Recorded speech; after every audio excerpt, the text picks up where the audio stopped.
네, 이제 본격적으로 오늘장 전략을 세워봐야겠는데요. 먼저 어제장이었죠. 연중 최고치를 코스피가 경신하는 모습이었습니다. 장중에도 최고치를 기록했고 또한 마감으로 했을 때도 2020선까지 올라갔는데요.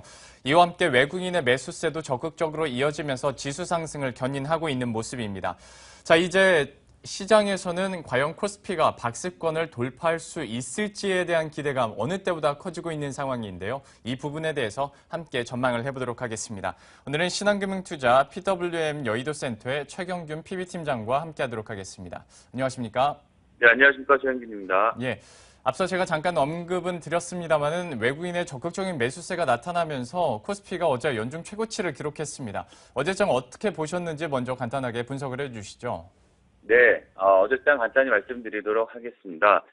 일단 뉴욕 증시의 사상 최고가 경신 소식과 중국 경제지표 호조로 국내 증시가 어저께 상승 마감을 하였습니다. 지금 이제 전체적으로 기관이 코스피를 13거래일 연속 매도하면서 지수 상승폭을 제한하는 그런 모습이 있긴 하였는데요. 지금 전체적으로 지금 이제 종가 기준으로는 거의 이제 가장 높은 가격으로 일단 매도가 마감이 된 게 좀 특징이다라고 할 수 있을 것 같습니다. 코스피 업종별로 보면은 은행업, 증권업, 화학업종이 강세를 보였고요. 음식료품과 운수 창고업, 건설업종이 약세를 그런 보인 하루였습니다. 코스닥 시장 같은 경우에는 운송, 출판, 내체 업종을 제외하고 전 업종이 상승 마감하는 그런 모습을 보여주었습니다. 주요 아시아 증시는 혼조세를 보여주었었는데요. 대만이 0.43% 마이너스로 마감을 하였고요. 일본과 항생은 플러스로 마감하는 그런 모습을 보여준 하루였습니다. 아마 어제장을 보면서 이제 시청자 여러분들께서는 오늘장 과연 코스피가 계속해서 박스권을 이제 돌파할 수 있을 것이냐 가장 궁금하실 것 같은데요. 오늘장 전망과 함께 전략 세워주시죠. 네, 솔직히 말씀드리면 제가 어저께 이제 마감 원고를 이제 제출하고 나서 밤사이에 또 여러 가지 이슈가 나와서 좀 수정할 부분도 분명히 있을 건 같습니다.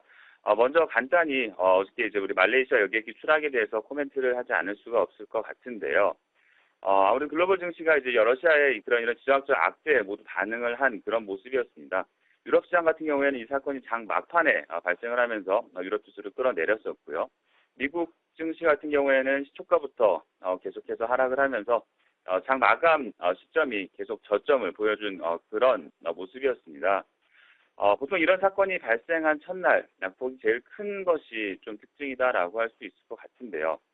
우리나라 증시 같은 경우에는 아무래도 금요일 주말 리스크를 감안을 하고 또 이런 지정학적 리스크들을 이제 감안했을 때 시초가가 좀 대하락을 출발할 것으로 예상이 됩니다. 그렇지만 일단 금일 신규로 진입하시는 투자자분들 같은 경우에는 장 마감 쪽에 한번 진입을 하시는 게 어떨까 생각이 듭니다. 이게 이제 어저께 이제 밤새 좀 있었던 특별한 이슈인 것 같고요. 코스피 시장 지금 말씀하신 대로 지금 현재 선진국가의 어떤 모멘텀이 격차가 축소되면서 시장이 좀 계속해서 상반 돌파 기대감을 보여주고 있는 점이 사실입니다.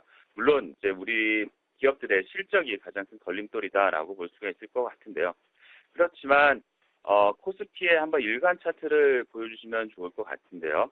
코스피의 일간 차트를 보면은 패턴상 상승 삼각형의 마지막 부분에 와 있는 것으로 판단이 된다라고 생각이 됩니다. 전고점 부근에서 저항을 받고 있지만 호흡 조절 기간을 거쳐서 위쪽으로 방향이 나타날 것으로 예상이 되고 있습니다. 단기적으로는 1970에서 2070에서의 움직임을 염두에 둔 시장 대응이 필요하지 않을까 생각이 드는데요. 업종으로는 화학, 철강, 금속, 기계, 전기전자, 은행, 증권업 등 낙폭 과대 및 경기 민간업 종에 대한 선별적 투자가 유효하다는 판단입니다.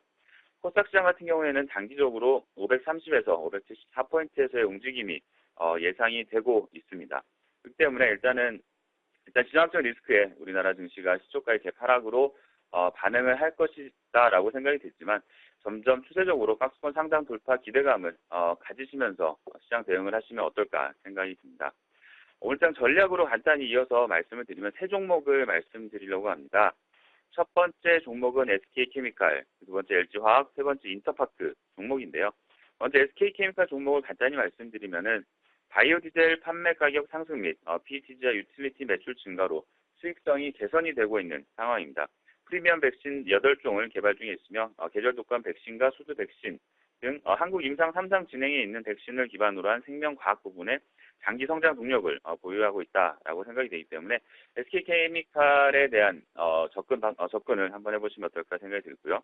두 번째 LG화학인데요. 2, 4분기 석유화학 업황 부진에 따라서 영업실적 개선폭이 제한적일 거다라고 생각이 들지만 하반기에 증설하는 이슈와 또 평강판 증설 등에 따라서 점진적인 이 개선이 예상이 되고 또 15년 전기차용 배터리 수 증가에 힘입어 중장기적인 모멘텀이 확대가 되지 않을까 생각이 됩니다. 마지막 종목으로는 인터파크인데요. 자회사 아이마켓 코리아의 경우 MRO 및 산업자재 유통의 안정적인 성장과 더불어 안녕케어 인수에 따른 실적 모멘텀이 2, 4분기부터 본격적으로 나타날 전망입니다. 인터파크 INT의 투어 부분은 분기 실적이 서프라이즈를 이어나가며 연간 수익성 개선 국면이 지속될 것으로 보이기 때문에 인터파크 종목 역시 관심 종목에 넣어놓고 한번 접근해 보시면 어떨까 생각이 됩니다. 네, 이렇게 오늘장 전략까지 함께 세워봤습니다. 지금까지 신한금융투자의 최경균 PB팀장과 함께했습니다. 고맙습니다. 감사합니다.